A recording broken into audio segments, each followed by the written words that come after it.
Վերջին շրջանում ինչ կեղծ լուրի եք հանդիպել, կոնկրետ օրինակ կարող եք բերել։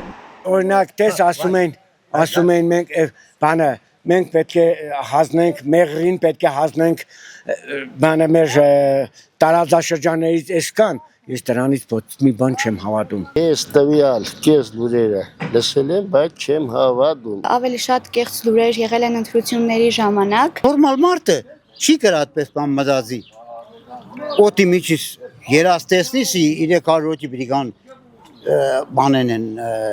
Ադրբեջանից կան։ Ինչ նպատակ են հետապնդում ֆեյք էջերի հեղինակները եւ ինչ ազդեցություն կարող է գործել կեղծ տեղեկատվությունը։ Կեղծ լուրեր տարածողների նպատակը մեկն է՝ կործանել հայոց երկիրը։ Ուճապ են տարածում ժողովրդի մեջ։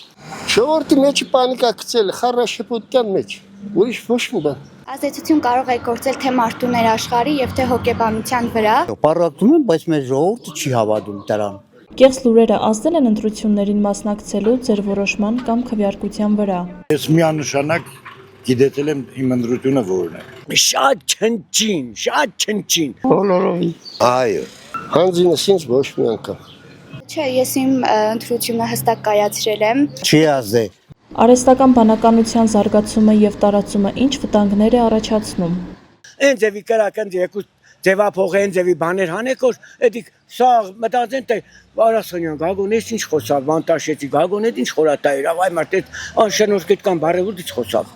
Բայց դա իրականությանը չի համապատասխանում։ Դիք հեղաշրջման նոր փուլն է, սկսվի փուլ նոր կսկսվի։ Մարդու ավտորիտետ, մարդու հնարավորությունները գցել են։ Մարդկանց տանում են փթացման։ Որքանով է կարևոր մեդիագրագիտությունը եւ դուք կմասնակցեք այդ թեմայով դասընթացների կամ սեմինարների։ Մեծ հարյուրքով ուշադերը կմասնակցել։ Իհարկե կմասնակցեմ։ Դե տարիքս են չի ազի չէ։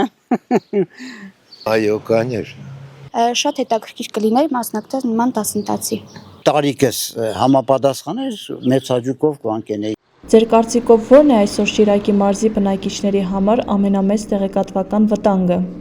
Անտադենտերն են առաջանում, որ առանց Ռուսաստանի կորած ենք եւ այլն եւ այլն։ Իհարկե կեղծ լուրերը։ Կեղծ լուրերը բարձ չէ որ վտանգ առաջացնի։ Կեղծ լուրերը մարդը հավատում է իր համար վտանգ է։ Օրինակ ես հետ չեմ հավատում, հետ վտանգ չի։ Ամենամեծ տեղեկատվական վտանգը դա սոցիալական հարթակների կեղծ լուրերն են։